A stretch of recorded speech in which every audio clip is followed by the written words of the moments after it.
Chers amis, donc, je vous remercie pour votre présence à ce 27e numéro de la tribune du PPACI. Vous savez que nous avons institué cette tribune pour parler de la réalité politique de tous les jours. Pour ne pas que les gens parlent et qu'il n'y ait rien à dire. Donc à chaque fois qu'on sera là, ce sera pour donner la voix du PPACI, mais vous parlez surtout au nom du peuple de Côte d'Ivoire. Mais avant de commencer, je voudrais, au nom de son Excellence le Président Laurent Gbagbo et au nom de l'ensemble des membres de la direction du parti, exprimer notre profonde compassion aux familles victimes des inondations dévastatrices qui ont frappé notre pays au cours de ces derniers jours. Je tiens également à saluer le courage des communautés affectées par cette catastrophe. Le numéro de la tribune d'aujourd'hui intervient dans un contexte de grande incertitude et d'angoisse quotidienne. C'est aussi dans une atmosphère tout aussi délétère, occasionnée par la gouvernance, hasardeuse de nos dirigeants.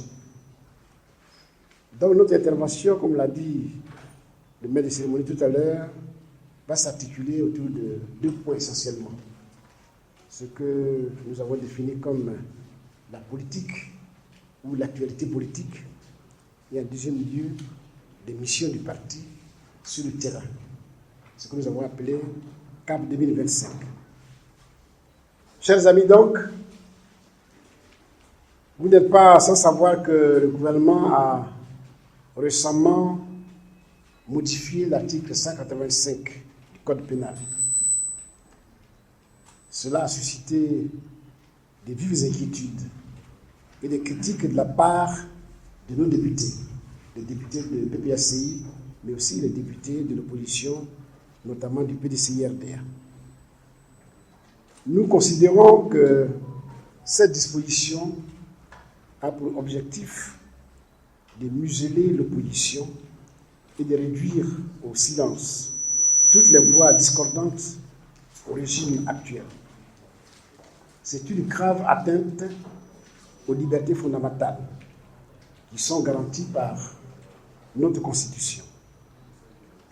La lettre et l'esprit de cet alinéa entravent la liberté d'expression et le droit de manifester parce que sa formulation vague a été faite pour dissuader les Ivoiriens, les syndicalistes, les ONG, les associations, les leaders d'opinion et les guides religieux d'exercer leur droit de manifestation ou de manifester pacifiquement. C'est une loi qui a été prise pour intimider l'opposition dans sa globalité et plus particulièrement le PPACI. Mais vous savez, dans la vie, les crimes ne sont jamais parfaits. Les gens ont beau dire, chercher à dissimuler leurs vraies intentions, mais il y a quelque part Dieu qui fait notre bataille. Ainsi donc, comme je disais tantôt, un crime n'est jamais parfait.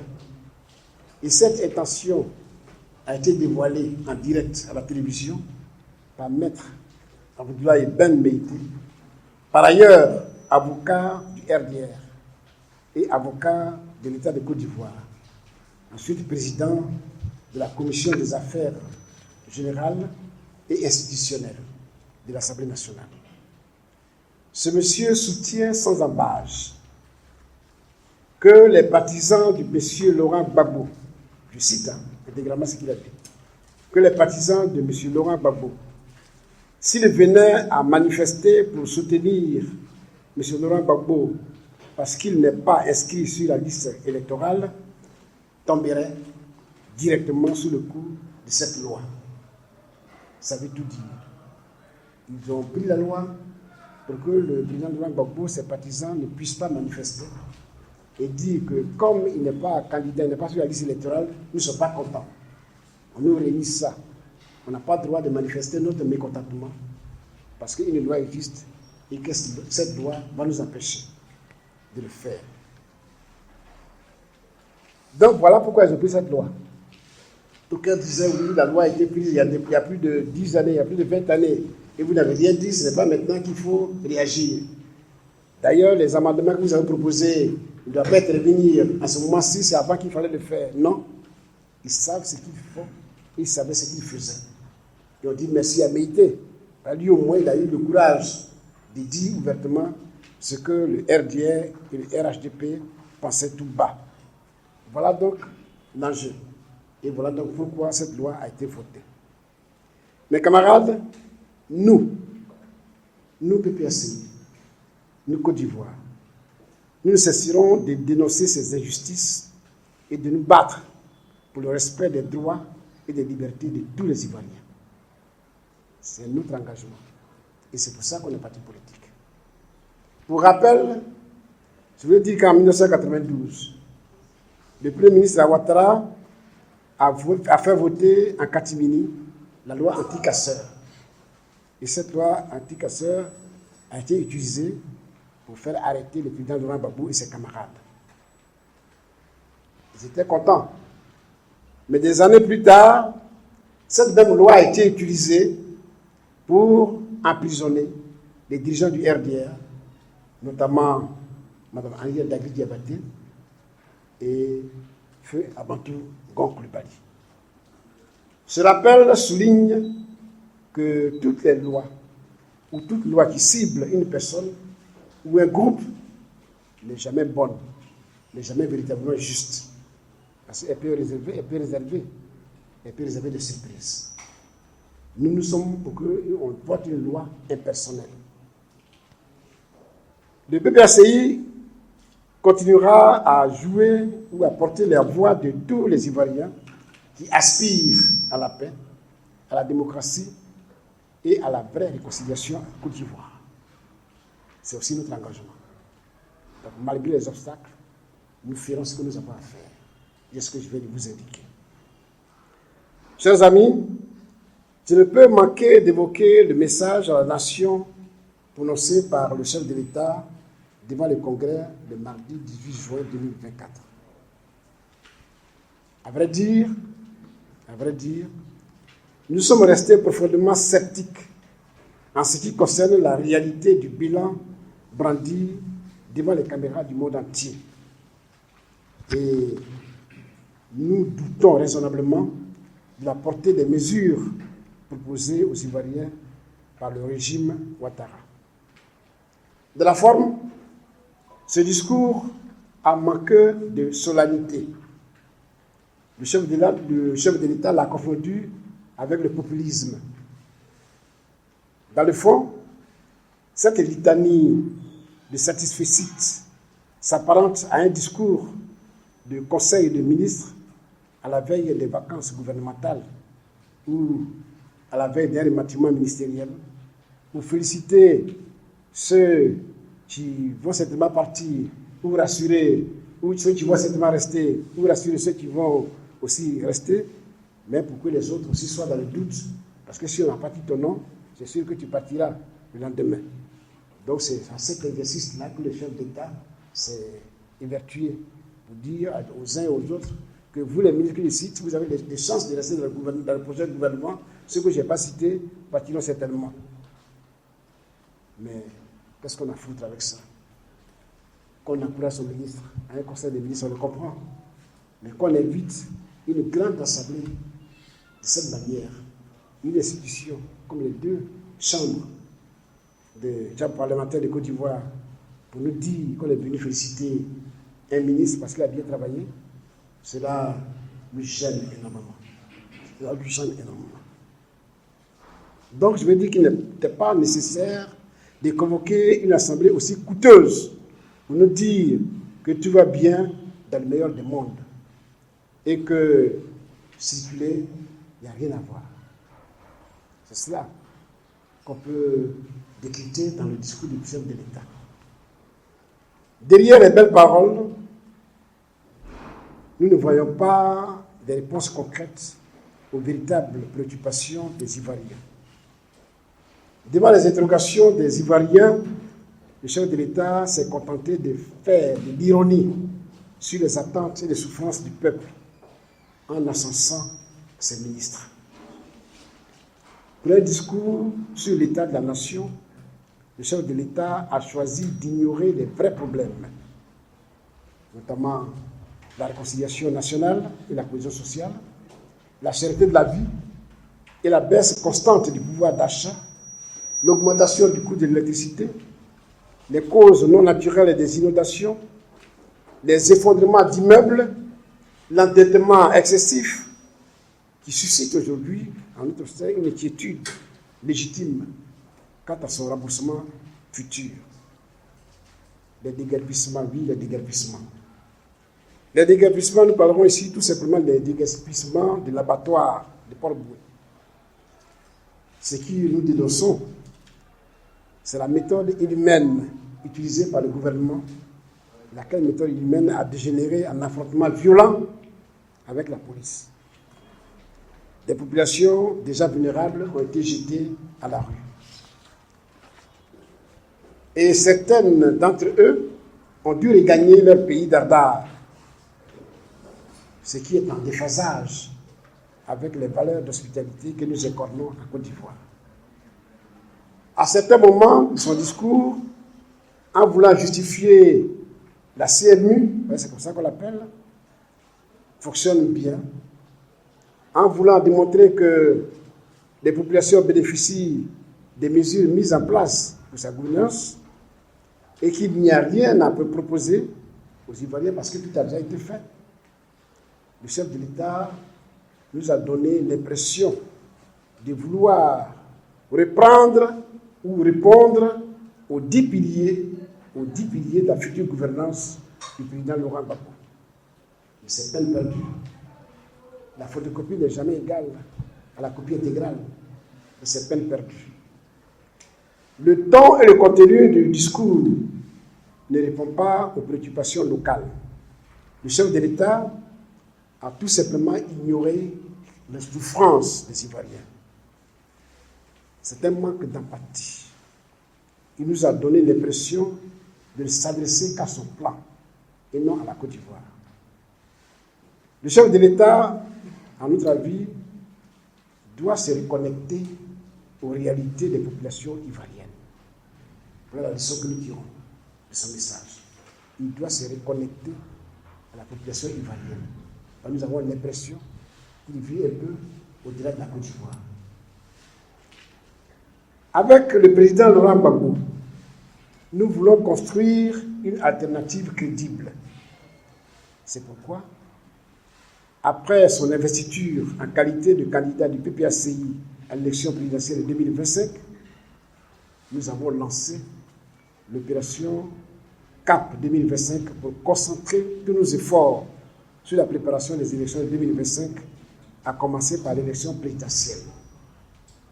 Cette opération a pour objectif d'informer, de mobiliser et de sensibiliser nos militants et sympathisants et toutes les populations ivoiriennes à travers tout le territoire national. En second lieu, l'opération CAP 2025 avait aussi pour objectif d'aller à la rencontre des populations, de prendre en compte leurs préoccupations et de faire connaître notre projet politique pour une Côte d'Ivoire plus juste, plus solidaire et plus prospère. Parlant du déploiement des missions sur le terrain. Au total, 36 délégations composées des membres de la direction, des organes du parti, des structures spécialisées, des structures d'activité se sont effectivement déployées dans les différents districts et régions de la Côte d'Ivoire à la rencontre des militants et des sympathisants et, comme je disais tantôt, à la rencontre des populations ivoiriennes. En marge des missions sur le terrain, un comité de suivi et d'accompagnement a été mis en place pour suivre la progression des délégations. Une ligne téléphonique d'urgence a été mise en place par la direction du parti pour répondre aux éventuelles questions des émissaires du président Laurent Gbagbo. Ce comité de suivi s'active à dresser l'état des lieux des fédérations pour mieux évaluer la consolidation de l'implantation de notre parti. Concernant l'impact et la réception des populations, la première phase de l'opération CAP 2025 a rencontré l'adhésion des populations ivoiriennes sur l'ensemble du territoire national. Celles-ci sont sorties massivement à la rencontre de nos délégations, comme l'attestent toutes les images que nous sommes parvenus.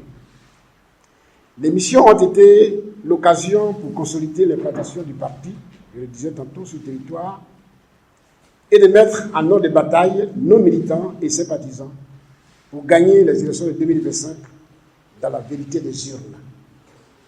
Les populations ivoiriennes ont accueilli avec ferveur notre message. Pour conclure, le point de situation de l'opération CAP 2025 est satisfaisant parce qu'elle nous a permis de déployer en peu de temps sur le territoire national près de 36 délégations. Nous avons constaté que les populations sont réceptives à notre message. Nous devons redoubler d'ardeur pour que les militants et militantes, les sympathisants et sympathisantes, les nouveaux majeurs et l'ensemble des populations ivoiriennes se mobilisent pour la reconquête du pouvoir d'État. Parce que Laurent Gbagbo est un homme d'expérience, parce que Laurent Gbagbo peut lutter efficacement contre la paupérisation de la population, parce que le président Laurent Gbagbo peut mettre en place une vraie politique de création d'emplois pour les jeunes, parce que Laurent Gbagbo va mettre tous les Ivoiriens ensemble, sans vengeance, sans discrimination, pour que Laurent Gbagbo ramène la paix à l'intérieur de la Côte d'Ivoire et aux frontières de la Côte d'Ivoire. L'opération CAP 2025 doit être maintenue. L'opération 2025, j'allais dire, doit maintenir le cap pour 2025. Je répète, pour tout ce que j'ai énoncé, l'opération CAP 2025 doit maintenir le cap sur 2025. Chers amis, c'est ce point-là que nous voulons vous faire. Au résumé en disant que sur la Côte d'Ivoire, sur l'actualité politique, nous avons beaucoup à dire. Mais comme nous sommes dans une conférence de presse, à une tribune, on ne va pas rentrer dans tous les détails. Je vous ai dit l'essentiel. La loi d'article 185 était une mauvaise loi. Une loi pour museler la Côte d'Ivoire. Nous n'en voulons pas. Et nous nous battrons pour que cette loi ne soit pas appliquée. Même si elle était appliquée, notre ADN nous oblige à mener nos actions dans le respect de l'être humain, dans le respect de la défense, de la liberté des Ivoiriens et des Ivoiriennes. En deuxième lieu, sur l'état de la Côte d'Ivoire, à travers les messages du président Alassane Ouattara, nous avons beaucoup à dire. Nous avons dit que le message ne s'adressait pas aux Ivoiriens, mais certainement à son clan. Et nous avons réfuté un certain nombre de points. Et enfin, nous sommes dans la vision de 2025. Et par rapport à cette vision de 2025, je vous ai fait part des tournées que nous avons mises en route pour vous dire que les Ivoiriens sont aujourd'hui prêts pour mettre Laurent Gbagbo au palais pénitentiaire pour que lui au moins s'occupe d'eux, s'occupe de leur quotidien, qu'il pense à eux. Chers camarades, voilà pour nous vous avons appelé. Je vous remercie pour votre aimable attention. On fait les routes, on dit oui, elle a fait 1800 km de bitumage. Mais où ça se trouve? Peut-être le pont de Branakoto ou bien Sebroko à Yopougon. C'est ce que vous voulez dire. C'est vrai que là-bas, on voit des bétons, on voit des routes en béton. Des routes que tu surplombes les maisons. Ça, on a vu. Mais moi qui suis de village, c'est pas ça que je mange. C'est pas sur ça que je passe. Mon quotidien, c'est ce que je cultive tous les jours. C'est ce que je vais aller vendre pour mettre mon enfant à l'école. Ma piste là, personne ne s'occupe de ça. Et moi, je suis du gauche, je vous dis très bien que je suis encerclé, peut-être par des routes qui ont été bitumées, mais chez moi, il n'y en a pas. Chez moi, il n'y en a pas. Et les gens me disent aussi que quand tu quittes Daloa pour aller vers Tabou, tout le bleu, c'est tout un problème. Quand on quitte chez moi pour aller ici, à Daloa, c'est tout un problème. Donc, de quel bitume on nous parle? Des bitumes de Oufoué-Boni, des béquiers, de Babou, de quoi on nous parle? C'est ça la question qu'on se pose. Donc, il faut descendre au niveau des peuples pour voir les vrais problèmes et régler les problèmes, donner des vraies solutions. Ce qu'on n'a pas vu au cours de l'exposé du chef de l'État. Voilà ce que je veux dire concernant votre intervention. Vous dites aussi, qu'est-ce qu'on attendait du président Alassane Ouattara? Ce que j'attendais, c'était qu'il règle nos problèmes. Nos problèmes quotidiens. C'est-à-dire, mon électricité a augmenté, je paie beaucoup d'argent. Mon eau a augmenté, je voulais qu'il règle ça. Il n'a pas réglé. Pour ce qui concerne Laurent Gbagbo, je n'attendais rien de lui. Je n'attendais rien de lui. Moi, j'ai même une activité, une action pour que Laurent Gbagbo soit candidat et gagne les élections. C'est pour ça qu'on a appelé 4 2025. C'est tout. C'est tout. Donc, ce n'est pas sur ça que je l'attendais. Je l'attendais sur le règlement de nos problèmes quotidiens. L'eau, l'électricité, déguerpissement, les immeubles qui s'écroulent. Pourquoi les immeubles s'écroulent en Côte d'Ivoire? Pourquoi? On nous dit oui, les gens mouraient parce qu'ils étaient dans les bidonvilles. On a détruit tous les bidonvilles. Ça n'existe plus. D'où vient que les Ivoiriens meurent encore à la saison de pluie? Pourquoi? On vit tous à Abidjan, à Cocody. Donc, les morts qui étaient dans les zones périphériques, dans les zones sinistrées, à Bramakoudé et autres, se sont déplacés sur Cocody. Nous qui estimions être dans les quartiers UP, dès qu'il pleut, on a peur de mourir. Voilà, la mort est arrivée chez nous ici. D'où ça vient tout ça? Ils ont donné des autorisations à des gens, des ACD pour le tir. Ils ont construit des immeubles, et les immeubles se croulent à tout vent. Chers amis, voilà ces questions-là que nous posons. Voilà ces questions-là que nous posons. Et c'est à ce niveau-là qu'on attendait des réponses qu'on n'a pas eues. Au cours de ces derniers temps, il y a beaucoup de choses qui se disent concernant la Russie, ici, la Russie, là. Et plus particulièrement, depuis la guerre d'Ukraine, il y a beaucoup de choses qui se disent. J'ai même appris que mon pays a autorisé une ambassade, a ouvert une ambassade d'Ukraine en Côte d'Ivoire. Bien, tout ça, c'est bon. Mais moi, je suis très pragmatique. Si on voit dans nos meetings, dans les meetings des hommes politiques dans le monde, c'est pas qu'en Côte d'Ivoire, on voit des drapeaux russes, c'est bien. C'est parce qu'à un moment donné, les jeunes pensent que la Russie peut faire quelque chose pour eux. C'est comme ça, on rêve toujours. Quand on était jeune, on avait des cahiers d'amour, on dessinait, on mettait des photos des jeunes femmes européennes, on était plus contents. On rêve. Donc le rêve est humain et je ne veux rien dire contre ça. Mais pour être honnête, mon parti, le PPACI, n'a pas d'accord avec le gouvernement russe, ni avec le parti politique, parti communiste russe. Mon parti n'a pas ce genre d'accord. Il faut que ça soit clair. Donc, on ne peut pas me dire aujourd'hui, bon, quels sont les rapports du PPACI avec la Russie. Nous voulons avoir des rapports avec tous les pays du monde. Nous nous battons pour le panafricanisme. Nous nous battons pour le nationalisme, si vous voulez. Le panafricanisme, c'est tout simplement le fait de mettre nos valeurs, nos efforts ensemble en tant qu'Africains pour faire face à ce qui se présente devant nous. Devant nous, il y a des pays occidentaux, il y a des pays, j'allais dire, qui veulent nous coloniser plus ou moins, mais si au moins nous on était ensemble, nous on était sûrs de ce que nous avons, et on voulait prospérer sur ce que nous avons, monnaie sur ce que nous avons, d'égal à égal, ça aurait été bien.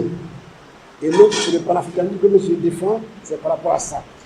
Est-ce que les Africains ne peuvent pas être ensemble pour poser leurs problèmes ensemble, pour trouver des solutions à leurs problèmes de façon africaine?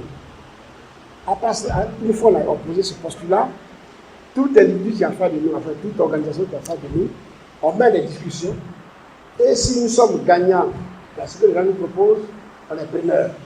C'est ce qu'on appelle un partenariat gagnant-gagnant. Mais pour l'instant, mon parti n'a pas d'accord. En tant que parti politique, ça est difficile qu'un parti politique ait un accord avec un gouvernement. C'est difficile. On peut avoir un accord entre partis politiques, ça c'est possible. Mais pour le moment, là, on n'a pas ça. Donc, il faut que les choses soient claires. Il ne faut pas faire des amalgames. Nous luttons pour accéder au pouvoir demain. Si on accède au pouvoir demain, nous serons ouverts à toutes les nations du monde. Pourvu qu'on nous respecte et pourvu qu'on les respecte. Donc, ce sera des partenariats gagnant-gagnant. Pour le moment, c'est ça que je peux vous dire. Notre implantation était aux environs de 30% à peu près. Et quand on est arrivé, nous avons mis les bouchées doubles. Et aujourd'hui, nous avoisinons les 60 à 80% d'implantation. C'est ça que je veux dire. Et nous avons demandé donc à nos camarades d'aller vérifier sur le terrain l'effectivité de ces implantations. Et les données sont en train de nous remonter. Nous ferons le point et on reviendra vers vous. Mais au jour d'aujourd'hui, nous sommes aujourd'hui entre 70 et 80% d'implantation de notre partie sur le terrain.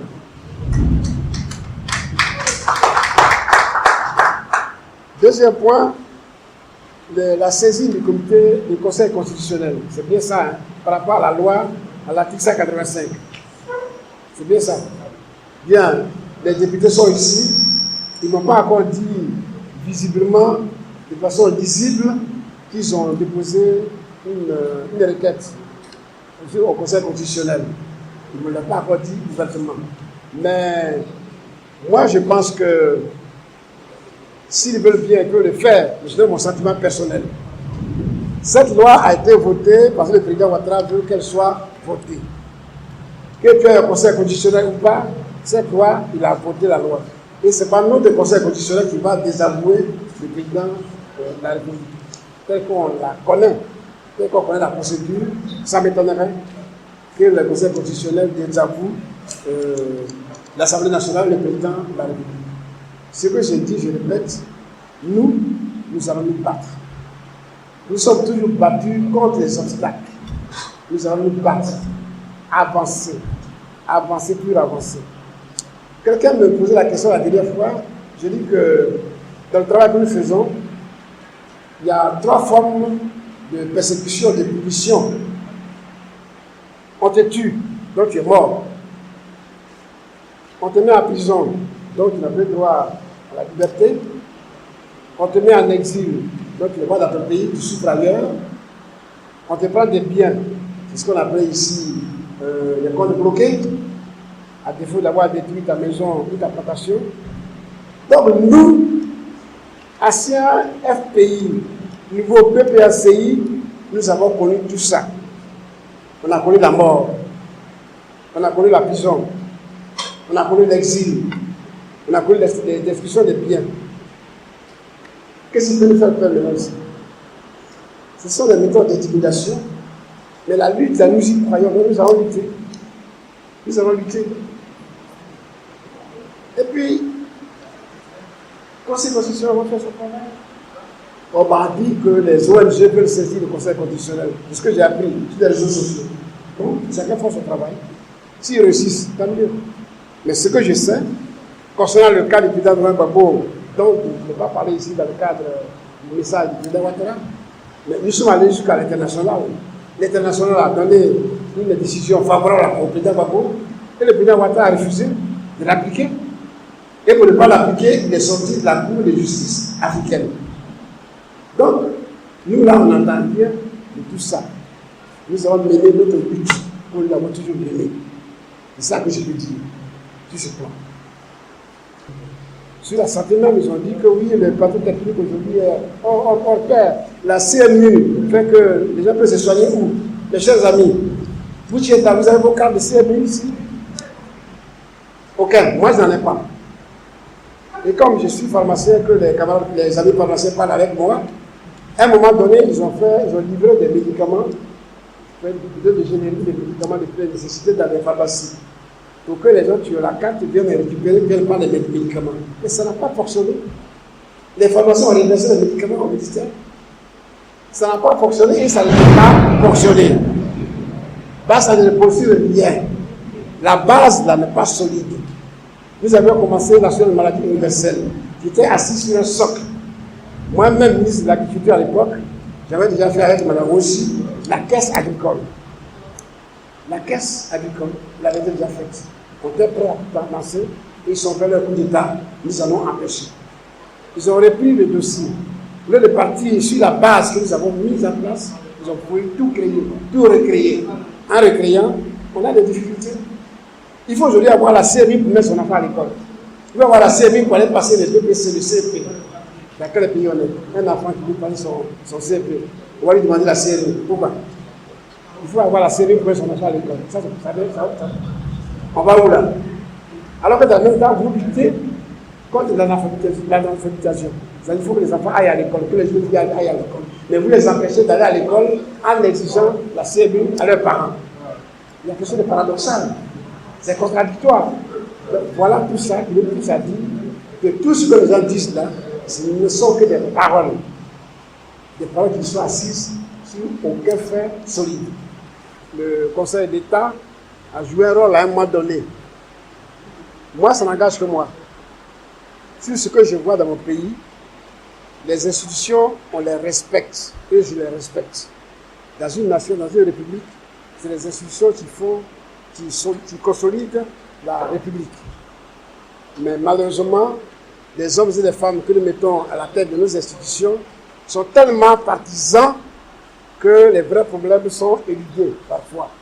C'est ça qui me fait douter de la saisine de la Cour constitutionnelle, du Conseil constitutionnel. Mais ça, c'est mon implication personnelle. Sinon, les députés peuvent me saisir. S'ils répondent favorablement, tant mieux. Mais s'ils ne répondent pas favorablement, moi, je n'entendais pas grand-chose. Donc, je n'ai rien perdu. Mais c'est une institution de la République que nous respectons. Ce que nous souhaitons, c'est que ces institutions-là fassent leur travail de façon impartiale. Voilà, ce sont les institutions qui font qu'un pays est solide ou pas. Vous voyez, il y a des pays où les chefs d'État ont été destitués par des justices de leur pays. Mais ça, ce sont des pays où la justice est forte. C'est nous. Est-ce qu'on en est là? Je me pose des questions.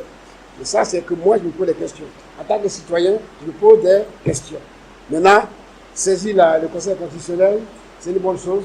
Qu'il le fasse, mais je n'entends pas grand-chose. Je n'en entends pas grand-chose. Alors, il dit aussi que le président dit que tout est calme.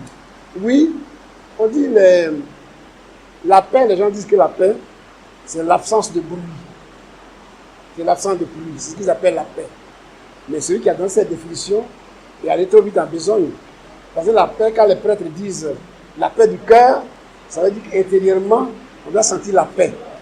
Or, dans les interventions des hommes politiques, ils s'en tiennent uniquement à l'aspect superficiel de la paix.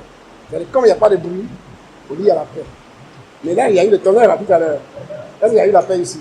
On a tout tressailli. Donc, comme il n'y a pas de coups de fusil, comme les gens ne se battent pas, on estime qu'on est en paix. Allez-y dans nos villages où il y a des problèmes de foncier partout. Il y a des problèmes de cohabitation partout. C'est parce que les gens ne viennent pas se prendre à Abidjan que vous ne les voyez pas. Mais partout en Côte d'Ivoire, il y a des problèmes. Là, chacun dans son foyer, dans sa famille, dans son village, dans sa région, voit des problèmes passer tous les jours. Voilà, la Constitution nous donne le droit de manifester quand on n'est pas content. Et un parti d'opposition est créé pour dire ce que le gouvernement a fait n'est pas bon, quand c'est pas bon, pour dire que ce que le gouvernement a fait est bon, quand c'est bon. C'est ça le rôle d'un parti politique, de l'opposition. À quoi ça sert d'être dans l'opposition si tu ne peux plus dire tout ça? À quoi ça sert? Donc, nous sommes une opposition civilisée. Nous nous battons pour nos droits, nous nous battons pour le droit des Ivoiriens, nous nous battons pour la liberté des Ivoiriens, nous nous battons pour la liberté de tout le monde. Voilà ce que je peux dire sur ce calme plat que vous constatez, dont est fier le président de la République. Mais je vais dire tout simplement que c'est parce qu'il a une opposition, il a en face de lui une opposition civilisée qui veut faire les choses dans les normes. Et nous ne voulons pas que ce pays retombe dans le travers que nous avons connu de 2000 à hier, à aujourd'hui. Nous voulons que ce pays retrouve ses marques, que ce pays retrouve ses valeurs d'antan. C'est pour ça que nous nous battons. C'est pour cela que le président Laurent Gbagbo se bat. C'est pour cela que, malgré l'âge, il continue à porter la lutte. La lutte pour permettre aux Ivoiriens de vivre sainement et de vivre heureux. la lutte pour que ce pays retrouve ses marques. C'est pour ça qu'il se bat. Il se bat encore aujourd'hui pour, je vais apprêter son propre terme, pour mettre les clous là il faut, pour serrer les boulons, les clous, pour laisser à la Côte d'Ivoire, pour laisser à la postérité, à la jeune génération, une Côte d'Ivoire solide, une Côte d'Ivoire fraternelle, une Côte d'Ivoire réconciliée, une Côte d'Ivoire de paix, pour que ceux qui viennent demain puissent travailler sur un terreau déjà prospère, un terreau déjà humide et qui puisse se prospérer et réaliser ce qu'on n'a pas pu réaliser. Donc je vous appelle, les camarades, vous, les camarades qui êtes présents, mais vous les journalistes aussi, pour relayer notre message. Notre message est très simple. Nous sommes à l'orée des élections 2025. Nous voulons que ces élections se passent dans la paix, de la fraternité, de la tolérance totale. Pour y arriver, nous avons des efforts à faire. Ces efforts passent par la mise en place des structures qui vont organiser les élections de façon saine et de la confiance. Ça concerne la commission électorale indépendante qui doit faire preuve d'impartialité. Or, au jour d'aujourd'hui, cette commission ne donne pas cette impression. C'est pour ça que nous demandons qu'on remette en place une nouvelle commission électorale indépendante qui va faire le travail pour tous les Ivoiriens et non le travail d'un camp. Deuxième chose que nous demandons, c'est que tout ce qui concerne le processus électoral, que ce soit les élections, les listes électorales, que ce soit les découpages électoraux, que tout cela fasse l'objet d'une discussion fraternelle, consensuelle, pour que les décisions qui sortent de là puissent être appliquées par le pouvoir à place et que chacun s'y retrouve. Voilà ce que nous demandons pour notre pays, dans le seul intérêt d'une Côte d'Ivoire saine, fraternelle, prospère et, je vais dire, inclusive. Chers amis, voilà ce que je voulais dire comme mot de fin. Je vous remercie d'être venus encore une fois. Continuez à relayer nos messages, continuez à plaider pour la Côte d'Ivoire auprès des décideurs pour que chacun apporte sa pierre à l'édifice dans l'intérêt, bien entendu, de tous les Ivoiriens. Je vous remercie.